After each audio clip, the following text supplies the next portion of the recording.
Buenos días otra vez. Seguimos nuestro estudio de Marcos del capítulo 1 del versículo 9 al 11.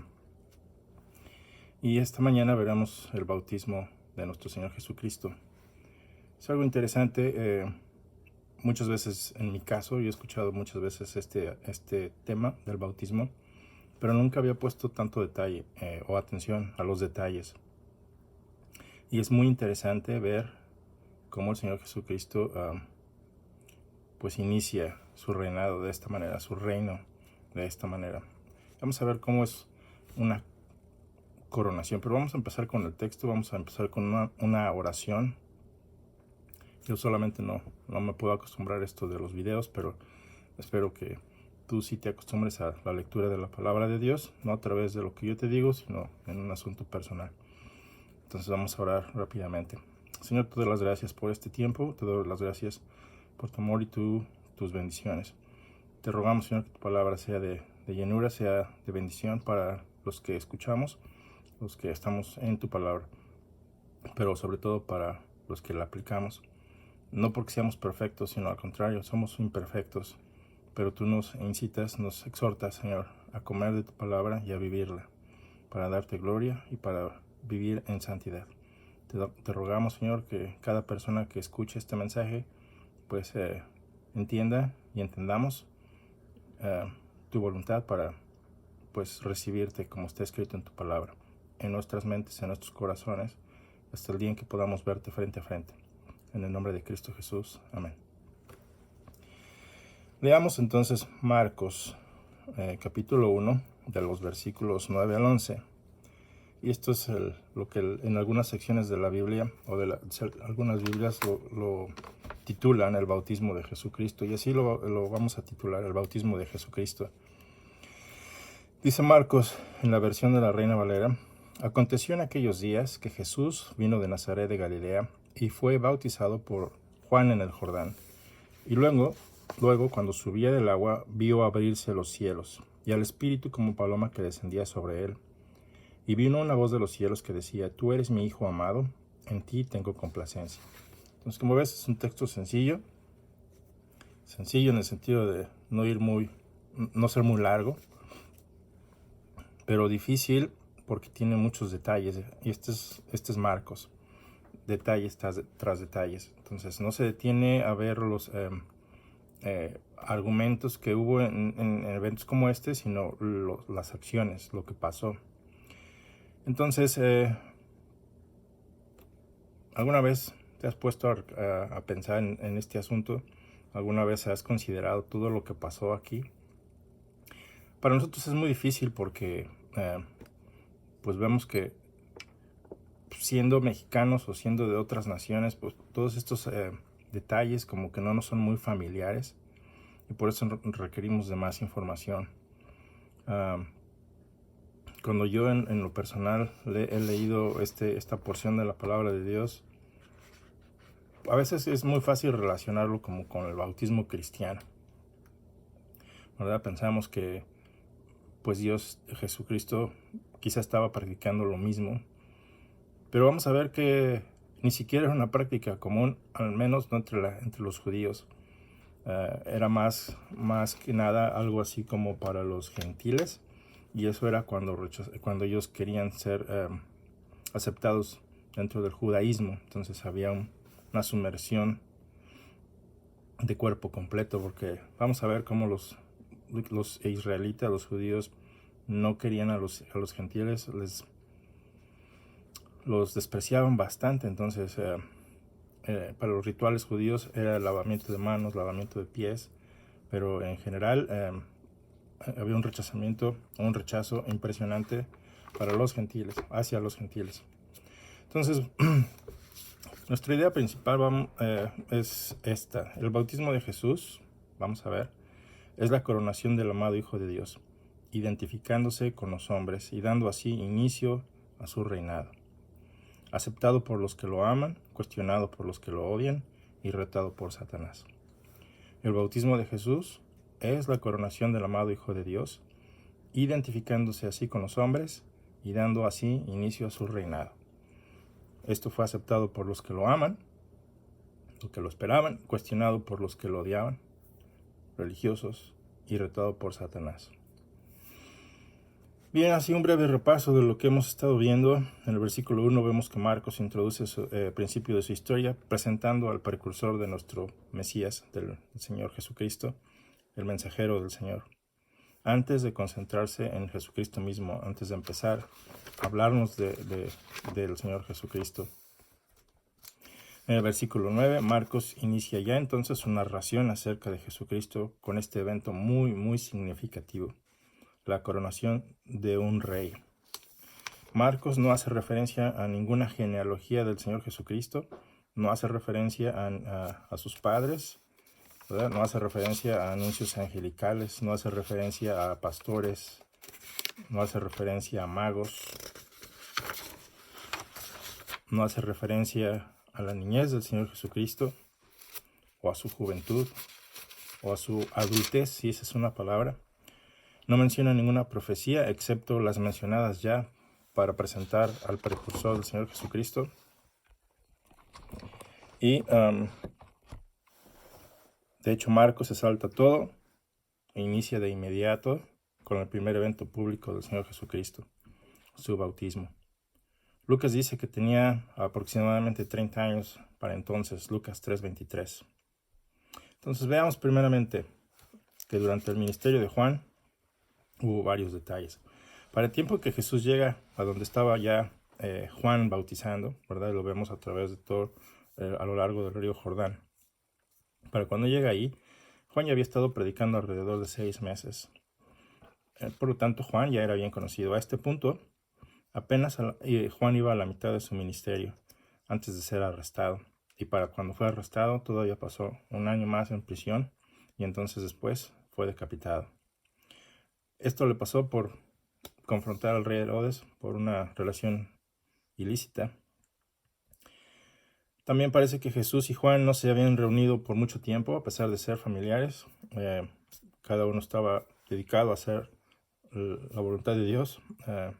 Y bueno, pues Juan vivía en el desierto, se alimentaba de langostas, se alimentaba de miel silvestre, y recordemos que él estaba completamente dedicado a Dios, era un nazareo. Entonces se mantuvieron en contacto, pero a través más que nada por sus discípulos. Pero una de las veces en que se reunieron físicamente fue en este momento, en el bautismo del Señor Jesucristo. Hay una palabra griega que se llama, o que es la palabra evangelión, nosotros la conocemos como evangelio, que originalmente denotaba la recompensa por buenas noticias o por saludos o un mensaje, y por lo general estaba relacionada con la ascensión y coronación de un rey. Entonces Marcos nos está describiendo acerca de este evento, la coronación de este rey, del rey siervo escogido por Dios. Marcos narra lo extraño que era para los judíos este evento, ¿verdad? Le está hablando a los romanos, pero está diciendo lo completamente extraño que era para ellos. Por lo cual se le llamó a Juan el Bautista, ¿verdad? Era algo así como algo muy, muy extraño. Recordemos que el bautismo en ese momento no era un bautismo cristiano, no era una práctica religiosa, como lo mencioné, común en esos días. Lo que se practicaba ritualmente pues era el lavamiento de pies y el lavamiento de manos. A Juan se le da el nombre de Bautista por lo extraño de su actividad, y algunos dijeron, o se atrevieron a decir, que hasta tenía un demonio, ¿verdad? Era controlado por un demonio. Lo vemos más adelante en los evangelios. Entonces no había bautismos de cuerpo completo, y digo bautismos porque eso es un sustantivo, ¿verdad? No es una acción como bautizo. Bautismos de cuerpo completo como ceremonias. Por eso se le llamó a Juan el Bautista, porque no había nadie como él, era único. Entonces el bautismo de Juan era un bautismo de arrepentimiento. Eso es algo que no puedes perder de vista. Es un bautismo de arrepentimiento. Cuando vienes a Juan, antes de que Juan te bautice, ¿verdad? Necesitas confesar tus malas acciones, tu pecado. Verdaderamente estar arrepentido, porque los fariseos quisieron hacer lo mismo y Juan les dijo que no contaban con él, precisamente porque no había un arrepentimiento genuino en sus vidas. Ellos estaban ahí para, bueno, pues, no sé, instigar o ya sabes lo que hacían en sus prácticas, para investigar qué era lo que estaba pasando, pero no realmente por un arrepentimiento. Entonces de nada sirve bautizarse pensando que es parte de lo que tengo que hacer, pero no entender el efecto, ¿verdad? Y el propósito del bautismo. Para nosotros hoy en día pues es como eh, la identificación de nosotros con el Señor Jesucristo, pero en ese momento era más el reconocimiento de haber sido malos, al punto en el que se comparaban con, ya sabes que los judíos despreciaban a los gentiles, pues era como haberse comportado como uno de ellos, haciendo cosas terribles, pero reconocerlo públicamente pues era vergonzoso, pero era lo que hacían. Entonces cuando ellos reconocían eso, ¿verdad? Que ellos habían hecho mal delante de Dios, que eran transgresores y reconocían su condición, pero deseaban tener esa relación con Dios, ellos venían a Juan, confesaban lo que habían hecho y entonces Dios les daba la oportunidad de ser transformados. Entonces era la sumergión completa, sumersión, que simboliza la muerte de la persona y la ascensión a una nueva vida provista por Dios mismo. Ese era el bautismo que Juan practicaba. Es un bautismo de arrepentimiento. Y era más que nada para prepararse para recibir a su Mesías. Entonces Juan era ese heraldo, ¿verdad?, del rey enviado adelante para eh, para preparar a la gente para recibir al Mesías y para entrar a su reino. Esa era la idea del bautismo. Cuando Jesucristo se acerca entonces a Juan para bautizarle, para Juan eso era muy, muy extraño. O sea, esperamos al Mesías que es sin pecado. ¿Cómo es que entonces te acercas y quieres ser bautizado? No, no entiendo, dice Juan, ¿verdad? Es algo muy, muy extraño. Quizás está ofensivo pensar que tendría que bautizar al Señor Jesucristo por... No, no más, no lo entiendo, ¿verdad? Tú eres sin pecado y tú quieres que yo te bautice en agua. Yo esperaba ser bautizado por ti, le dice más adelante Juan. Entonces, Jesucristo no tiene nada que arrepentirse, ¿cierto? Entonces, ¿por qué el bautizarse? Lo vamos a ver un poquito más adelante. Después de todo, recuerden, Jesucristo es sin pecado.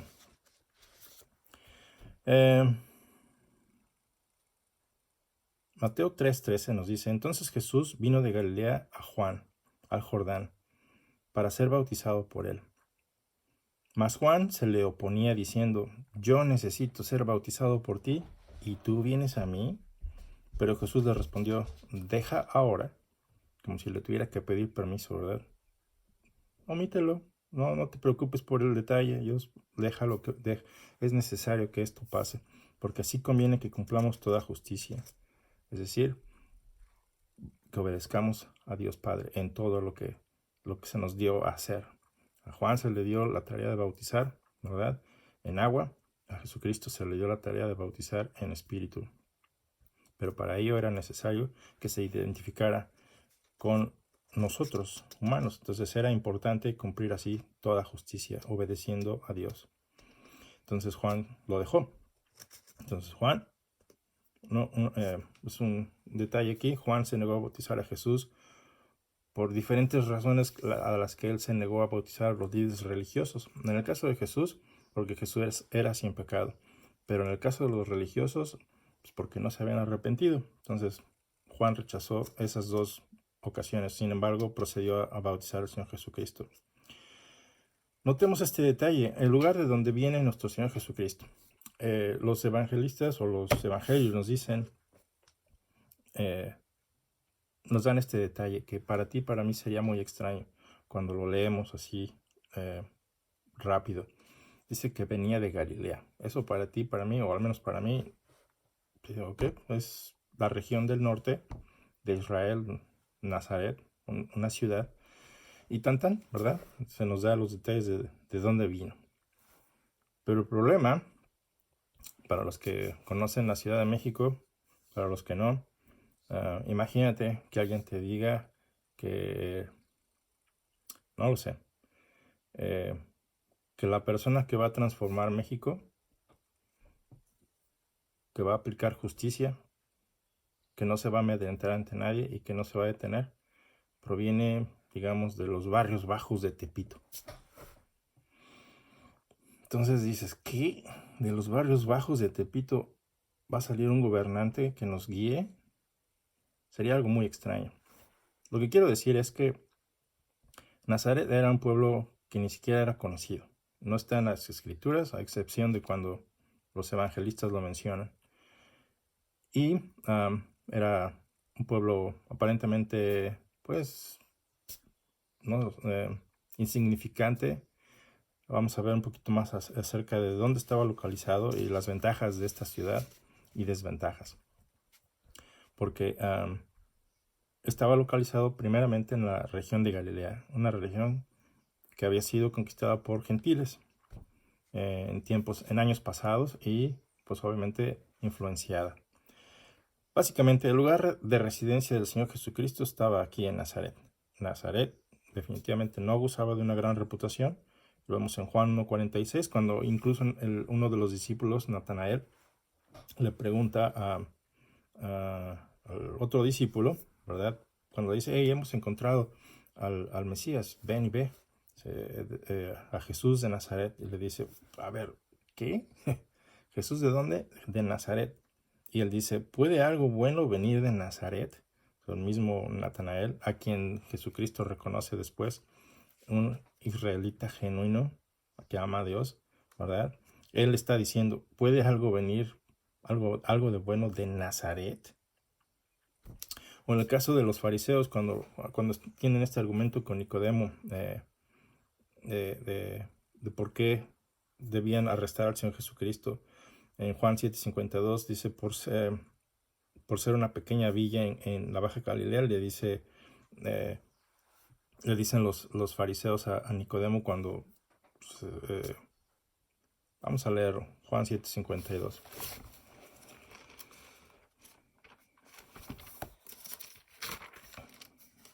Juan 7, capítulo 7, versículo 52. Nos dice... voy a leer un poquito desde antes. Un poquito antes.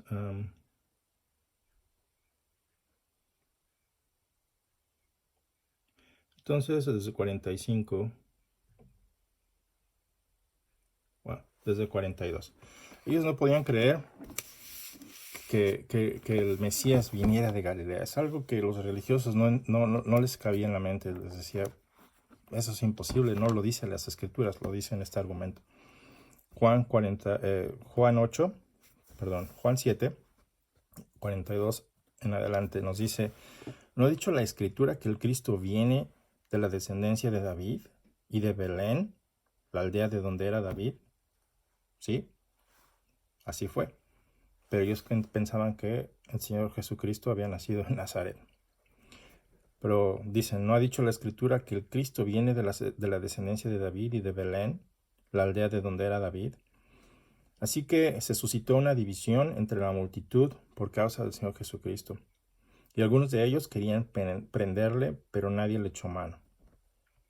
Entonces los alguaciles vinieron a los principales sacerdotes y fariseos, y estos le dijeron, ¿por qué no le trajisteis para arrestarlo, verdad? Los alguaciles respondieron, jamás hombre alguno ha hablado como este. No ha habido ningún hombre que hable jamás como él. Entonces los fariseos le contestaron, ¿es que también vosotros os habéis dejado engañar? ¿Acaso ha creído en él alguno de los gobernantes o de los fariseos? Pero esta multitud que no conoce la ley, maldita es. Entonces ya pensaban que la gente era ignorante, ¿verdad? Que no conocían las escrituras y por lo tanto creían a cualquiera. Esa era la conclusión a la que llegaron.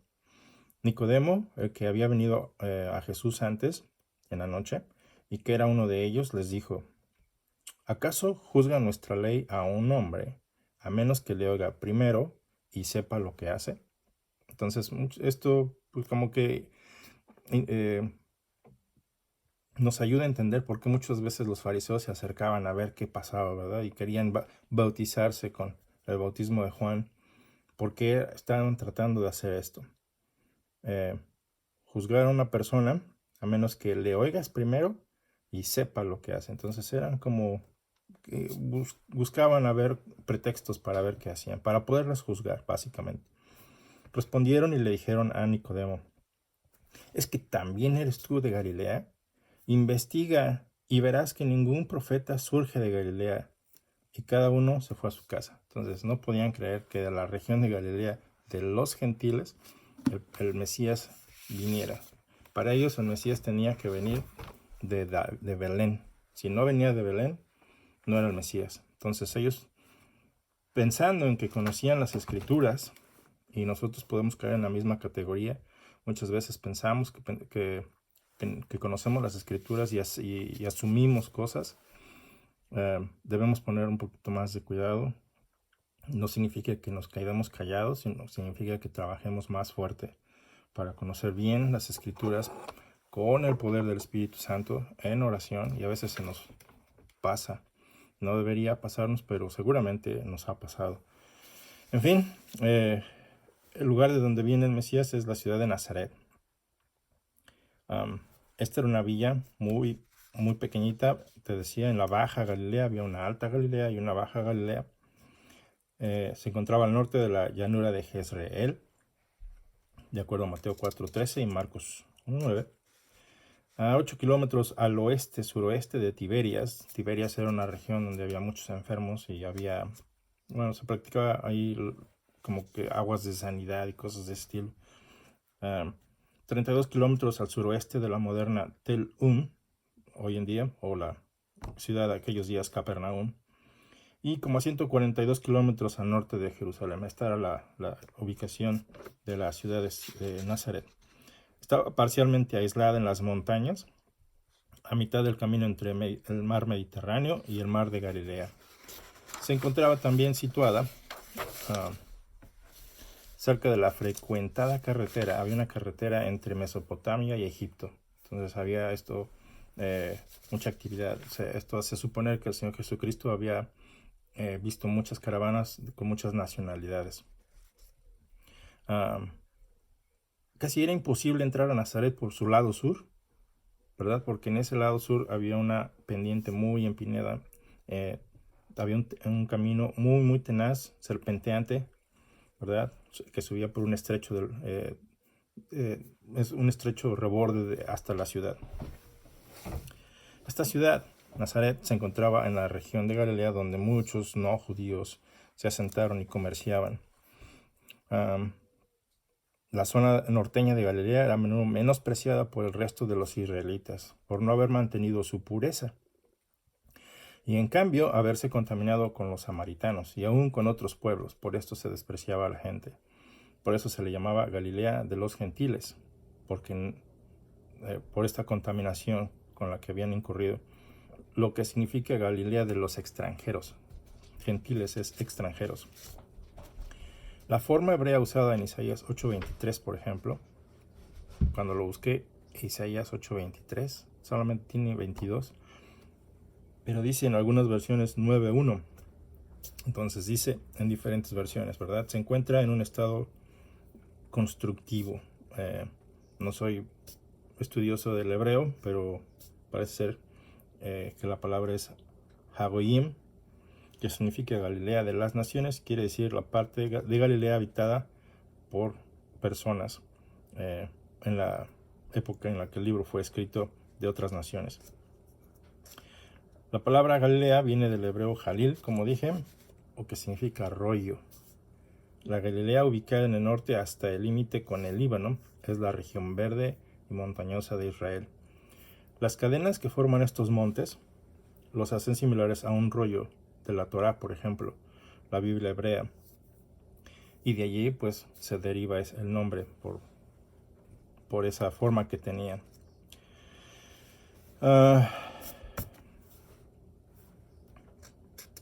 Ya leímos Juan 7:30 al 52, ¿verdad? Entonces,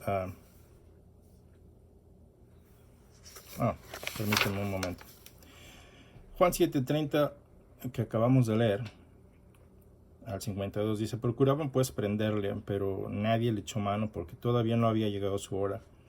Pero muchos de la multitud creyeron en él y decían: cuando el Cristo venga, ¿acaso hará más señales que lo que él hace?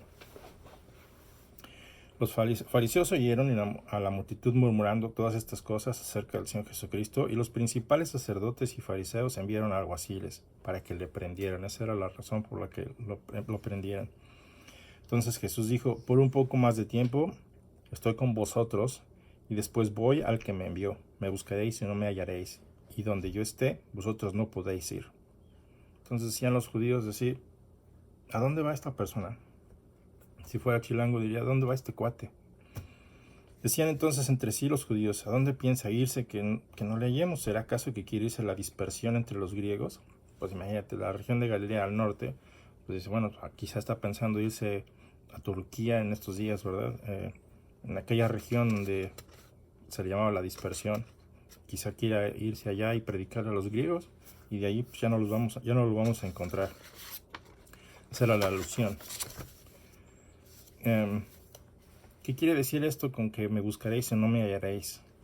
Y a donde yo voy, ustedes no podrán ir. En el último gran día, el gran día de la fiesta, Jesús, puesto en pie, exclamó en alta voz, diciendo: si alguno tiene sed, que venga a mí y beba. El que cree en mí, como ha dicho la Escritura, de lo más profundo de su ser brotarán ríos de agua viva. Pero él decía esto del Espíritu Santo, que vamos a ver, está en su bautismo. Que los que habían creído en él habían de recibir, porque el Espíritu no había sido dado todavía, pues Jesús aún no había sido glorificado. Entonces algunos de la multitud, y esto es un detalle interesante para un estudio posterior, Jesús aún no había sido glorificado, ¿verdad? Hasta después de que ascendió, los discípulos necesitaron esperar, y entonces recibieron el Espíritu Santo hasta después de que el Señor fue glorificado, según este texto. Entonces algunos de la multitud, cuando oyeron estas palabras, decían: verdaderamente este es el profeta, esta es la persona que habíamos estado esperando. Otros decían: este es el Cristo. Pero otros decían, y aquí otra vez el punto que quiero resaltar, el desprecio que se sentía en esos días por Galilea. Dicen: ¿acaso el Cristo ha de venir de Galilea?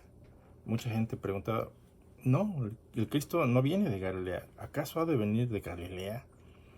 ¿Qué no ha dicho la Escritura? Y aquí vemos mucha gente también argumentando que Cristo viene de la descendencia de David y de Belén, la aldea de donde era David. Así que se suscitó una división entre la multitud por causa de él. Y estas divisiones todavía siguen. En el caso de la iglesia evangélica, la iglesia cristiana, unos piensan tener la razón, otros piensan que la otra parte está equivocada y ellos están en toda la razón, pero todos deberíamos de calmarnos, ¿verdad? Y poner atención a las Escrituras, a lo que el texto dice, escuchar a la otra parte. Y ellos no escuchaban, no entendían. Quizá ellos no tenían acceso a una Biblia como la que nosotros tenemos, era más difícil, pero lo que ellos sabían o entendían es que el Señor Jesucristo debía venir de Belén. Quizá era una mala enseñanza, quizá los mismos religiosos, los líderes religiosos enseñaban eso. Entonces la gente lo pensaba de esa manera. Así que se suscitó una división entre la multitud a causa de él. Y bueno, pues ya leímos el 45 en adelante. Los fariseos le contestaron a Nicodemo: ¿es que también vosotros habéis os dejado engañar a los alguaciles? ¿Acaso han creído en él los gobernantes o los fariseos? Pero esta multitud no conoce la ley, diciendo: son ignorantes. Maldita es. Entonces ya estaban maldiciendo también, ¿verdad? Porque ellos pensaban que conocían más las Escrituras que cualquiera. Y el Señor Jesucristo posiblemente los confronta diciendo que ellos ignoraban la ley, que ignoraban las Escrituras y por eso erraban, ¿cierto? En fin, Marcos 11, 27 al 33, en la Biblia de las Américas, nos dice que la autoridad de Jesús es puesta en duda. Llegaron de nuevo a Jerusalén, y cuando Jesús andaba por el templo, se le acercaron los principales sacerdotes, los escribas y los ancianos, y le dijeron: ¿con qué autoridad enseñas? ¿Con qué autoridad haces todo esto? Milagros, sanaciones, ¿verdad? Controlar pues, la naturaleza. resucitar personas, sacar demonios y en general todo lo que sabemos del Señor Jesucristo que hacía. Sí, ellos no estaban de acuerdo, decían, ¿con qué autoridad haces todo esto? Y Jesús les dijo, bueno, a ver, yo también les voy a les haré una pregunta, respondedmela, y entonces os diré con qué autoridad hago todas estas cosas. Estoy leyendo Marcos 11, 27 al 33. El bautismo de Juan, esta es la pregunta, ¿era del cielo o era de los hombres? Por supuesto, ellos no querían contestar y dijeron, si decimos que es del cielo, nos dirá, entonces, ¿por qué no le creíste a Juan? Y si decimos que era de los hombres, tememos que la gente nos apedree porque ellos piensan que Juan es un profeta. Y sí, era profeta. Entonces ellos dijeron, pues no sabemos, ¿verdad? Se lavan las manos, como sabemos hoy en día, y se hacen como que no saben. Entonces, Señor Jesucristo les dice, bueno, tampoco yo les diré con qué autoridad hago estas cosas. Pero el punto que estoy tratando de resaltar aquí es que el Señor Jesucristo nos trae nuevamente a su bautismo. De ahí Él recibe su autoridad. La autoridad que los líderes religiosos pues no querían aceptar. Pero surge una pregunta para mí. ¿Por qué entonces el Mesías necesitaba ser bautizado? ¿Por qué era necesario que este evento sucediera? ¿Verdad? No es algo que quizá como ellos había ciertas dudas, había ciertas confusiones. Nosotros también podemos caer en esto, ¿verdad? Caer en confusiones, pero el Espíritu Santo es el que nos guía en su palabra a entender por qué. Y vamos a ver por qué era necesario. Mateo 3:15 nos dice, respondiendo Jesús le dijo, permítelo ahora, le dice a Juan, porque es conveniente que cumplamos así toda justicia. Y entonces Juan se lo permitió. Número 1. Cristo se identifica con nosotros. Cristo se identifica con los pecadores. Al fin y al cabo, Él va a llevar nuestros pecados en esa cruz. Pero su ministerio inicia ahí. Su coronación inicia con este evento. Su rectitud perfecta nos va a ser entregada a nosotros y nuestras transgresiones le van a ser puestos sobre Él, ¿verdad? Entonces, en este evento hay ese intercambio también. Lo que Él hace en rectitud se nos adjudica delante del Padre cuando creemos en Él y nuestras transgresiones son puestas en Él. Este es el Rey Siervo identificándose en el bautismo. El acto del bautismo era una parte muy necesaria de la rectitud que Él aseguró para nosotros transgresores. Está lleno de un gran significado, tiene un gran significado. Primeramente, Él prefigura su muerte y su resurrección, de acuerdo con Lucas 12:50. Prefigura el bautismo del creyente posteriormente. El simbolismo del bautismo de Juan probablemente tiene sus raíces en los rituales de purificación del Antiguo Testamento, en Levítico 15:13. El bautismo había sido administrado por un largo tiempo a los gentiles que adoptaban el judaísmo, y de esta forma el bautismo de Juan representaba dramáticamente el arrepentimiento. Los judíos que aceptaban el bautismo de Juan estaban admitiendo que habían sido como los gentiles y necesitaban llegar a ser el pueblo de Dios de manera genuina. Interiormente, dejando atrás su odio por los gentiles, las personas se arrepentían en espera de esa llegada del Mesías. El significado del bautismo de Juan difiere de nuestro bautismo cristiano. De hecho, el bautismo nuestro alteró ese significado original del ritual, ¿verdad? Significando entonces la identificación de nosotros creyentes con Cristo en su muerte, en su sepultura y en su resurrección. Romanos 6:35, Colosenses 2:12. Esto es lo que era necesario hacer para el Señor Jesucristo, esta identificación en su bautismo. Y el evento no termina ahí. Nos dice que inmediatamente al salir del agua, Juan vio que los cielos se abrían. Literalmente la palabra abrir es rasgar, como cuando el velo se rasgó en el templo. Es la misma palabra. La palabra es la palabra griega esquizo o esquizo. que significa rasgar. Entonces imagínate, es un evento sobrenatural, un evento que, bueno, si lo piensas, ¿cuándo fue la última o primera vez que viste el cielo rasgarse en dos? Yo nunca lo he visto. No significa que Dios no pueda hacerlo, sino que nos dice la palabra de Dios que lo hizo, un evento muy especial, es una coronación, no es un evento de que pase de vez en cuando, nunca ha pasado otra vez, pero esto es especial.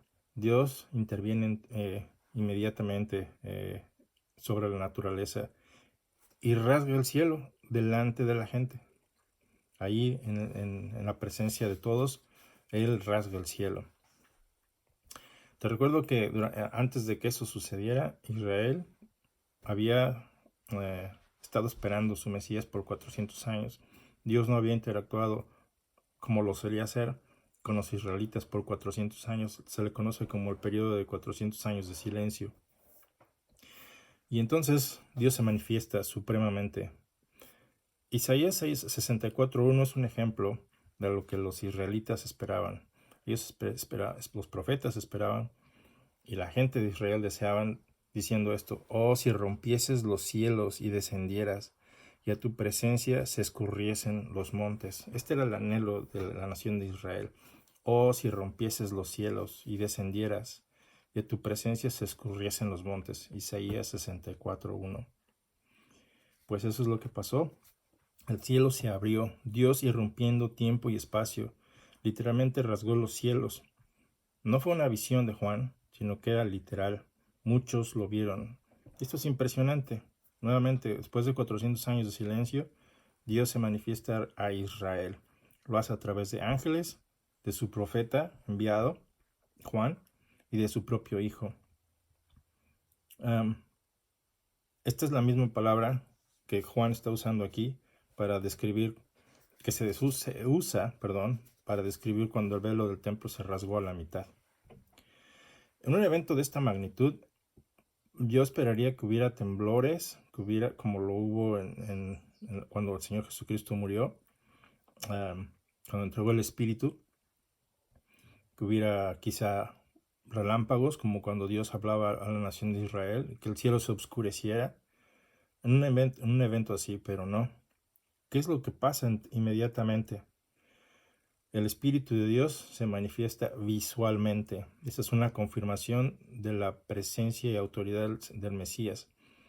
Primero, el cielo se abre y enseguida no hay nada de esto, temblores o el cielo oscureciéndose, sino al contrario, sucede algo muy delicado, muy suave. En todo este poder impresionante que Dios tiene, Él no necesita entrar con tanto ruido, sino que Él entra de manera suave. El Espíritu de Dios se manifiesta en una forma de paloma. Ojo, el Espíritu Santo no es una paloma, sino así como un corderito simboliza, ¿verdad?, quién es el Señor Jesucristo. La paloma muy inocente, un animal muy delicado, representa al Espíritu Santo.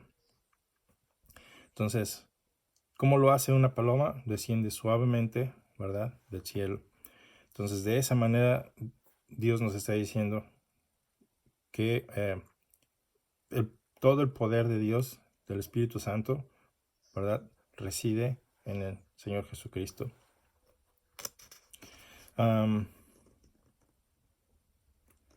La palabra de Dios en Isaías anticipa que cuando el Mesías viniera sería lleno del poder por el Espíritu Santo, lo cual es una confirmación de que Jesús es el Mesías que se esperaba.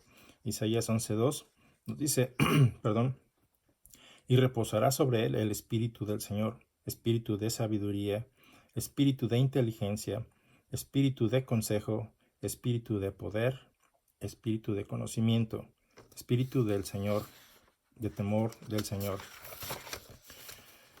Hasta que sobre nosotros se ha derramado el Espíritu de lo alto, dice Isaías 32:15, hasta que sobre nosotros se ha derramado el Espíritu de lo alto, y el desierto se convierte en campo fértil, y el campo fértil se ha estimado por bosque. Isaías 32:15. En Isaías 42:1 nos dice: He aquí mi siervo, a quien yo sostengo, mi escogido, en quien mi alma se complace. He puesto mi espíritu sobre él. Él traerá justicia a las naciones. Todas estas son profecías acerca del Mesías y de su bautismo. Apuntan a este evento. Porque aquel a quien Dios ha enviado habla las palabras de Dios, pues Él da el Espíritu sin medida. Juan 3:34. De esta manera, Juan nos está diciendo que Jesucristo recibió el Espíritu sin medida, completamente. Nosotros recibimos al Espíritu en parte, ¿verdad? Porque no hemos sido transformados como el Señor Jesucristo. Pero al Señor Jesucristo se le dio toda esa autoridad, todo ese poder por el medio del Espíritu Santo. Entonces, Jesús vivió toda su vida bajo el poder del Espíritu Santo. El Espíritu Santo lo guiaba desde su nacimiento, desde antes de su nacimiento. Toda la revelación, todo contacto con su Padre fue a través del Espíritu Santo. Jesús tenía que ser en todo como nosotros, humano, y al mismo tiempo ser Dios. Por eso es importante que notemos que cuando se blasfema del Espíritu Santo es un pecado que eso no se puede perdonar. Acreditarle a Satanás la obra de Dios es un pecado imperdonable. El evento no termina ahí. No solamente Dios se manifiesta visualmente, sino que también lo hace auditivamente. La declaración celestial nos confirma quién es el Mesías, porque podríamos pensar, bueno, pues cualquiera pudo haberlo hecho, pero no. La palabra de Dios en hebreo nos dice: ¿a quién de los ángeles Dios dijo jamás, tú eres mi hijo? ¿Verdad? Vamos a ver lo que dice Dios mismo. Dice: y vino una voz de los cielos que decía: tú eres mi hijo amado, en ti tengo complacencia. Todo el mundo lo escuchó, todos los que estaban ahí presentes lo escucharon. No solo vieron el cielo abrirse, no solamente vieron al Espíritu de Dios descender de ahí, de esa ruptura del cielo, una ave, ¿verdad? El Espíritu Santo en forma de paloma, en forma corporal, posarse sobre el Señor Jesucristo. No era una paloma que pasaba por ahí eventualmente, sino que proviene de esa ruptura del cielo, ese evento sobrenatural. De ahí proviene esa paloma, que es el Espíritu Santo, se posa en él, y de ahí mismo sale una voz que es diciendo: tú eres mi hijo amado, en ti tengo complacencia. Es como diciendo: señores, este es el rey, pongan atención. Salmo 2:7 es un salmo mesiánico, nos dice: ciertamente anunciaré el decreto del Señor que me dijo: mi hijo amado eres tú, yo te he engendrado hoy. Salmo 2:7. En tiempos del rey David ya había esta profecía: mi hijo eres tú, yo te he engendrado hoy. No lo dijo una persona del público, lo dijo la voz que venía de esa ruptura en el cielo. Entonces el Mesías sería llamado Hijo de Dios, es decir, de la misma esencia de Dios. Hebreos 1:3 nos dice: Él es el resplandor de su gloria y la expresión exacta de su naturaleza, y sostiene todas las cosas por la palabra de su poder. Después de llevar a cabo la purificación de los pecados, se sentó a la diestra de la majestad en las alturas, siendo mucho mayor que los ángeles, por cuanto ha heredado un nombre más excelente que ellos. Porque ¿a cuál de los ángeles dijo Dios jamás: hijo mío eres tú, yo te he engendrado hoy? Y otra vez: yo seré padre para él, y él será hijo para mí. Esto está en Hebreos 1:3 al 5. Entonces, un repaso y conclusión. El testimonio de Juan declara quién es el Señor Jesucristo. También el testimonio del Espíritu Santo declara quién es el Mesías. Asimismo, el testimonio del Padre es el testimonio de quién es el Mesías. La inauguración de este reino comienza con el bautismo del Señor Jesucristo, con esa coronación de este Rey especial, del Hijo amado de Dios. El bautismo de Jesús es la coronación oficial del Señor Jesucristo, lo cual los líderes religiosos no pudieron reconocer. No pudieron reconocer la autoridad de Jesús de acuerdo con lo que Marcos 11:28 nos dice. Y posteriormente fue retada, y vamos a ver eso en la siguiente oportunidad, en la tentación de nuestro Señor Jesucristo. Satanás reta la autoridad del Señor Jesucristo. Entonces, hermanos, el bautismo de nuestro Señor no era un bautismo así ligero, es un reconocimiento, es una coronación. Y eso debería cambiar tu vida. Si no has venido a Cristo, si tú eres una persona que estás viendo este video, y yo la verdad no tengo el placer de conocerte, pero tú andas buscando al Señor Jesucristo, como lo hicieron estas personas, te recuerdo, este libro que se nos ha dejado es para que nosotros, leyendo lo que ha pasado, creamos y vengamos a Él. Y hoy es un buen día para ti para hacerlo. Entonces, en el nombre del Señor Jesucristo, déjame guiarte en una breve oración en la que tú puedes pedirle al Señor que te perdone por tus transgresiones y te salve. No yo, no la religión, es este Señor a quien tú y yo nos hemos de presentar y de dar cuentas, para bien o para mal, para tu beneficio o para tu maleficio. Para mi beneficio, no por lo que yo haga o por quien sea, sino por lo que Él hizo. Entonces vamos a orar. Santo Señor del universo, Dios eterno, te damos las gracias, Señor, por esta humillación que tú quisiste voluntariamente sufrir, tomando nuestro lugar. Y en nuestro lugar, Señor, tú moriste y nos has dado vida eterna, porque ese es tu plan. Entonces, Señor, en tu nombre pedimos que cualquiera que vea este video que no haya recibido, te haya recibido aún, pues venga a ti, Señor, reconociendo que son transgresores. Somos transgresores, pero tú has venido a eso, a llamar transgresores al arrepentimiento. Y en esta oportunidad te rogamos, Señor, que nos perdones y que tú nos recibas en tu reino, como parte de tus súbditos, como parte de tu familia. Y en tu nombre, Señor, rogamos por tu perdón y por tu salvación. Y de hoy en adelante, ayúdanos a vivir de acuerdo a tus estándares en tu reino, de acuerdo a tus leyes, de acuerdo a tus estatutos, para gloria y honra de Dios Padre. En el santo nombre del Señor Jesucristo. Amén. Así sea. Espero que la palabra de Dios sea de llenura, no para vivir una vida religiosa vacía, sino vivir esperando al Rey, porque viene de regreso, ya no como siervo, sino con toda autoridad para juzgar. Que tengas buen día.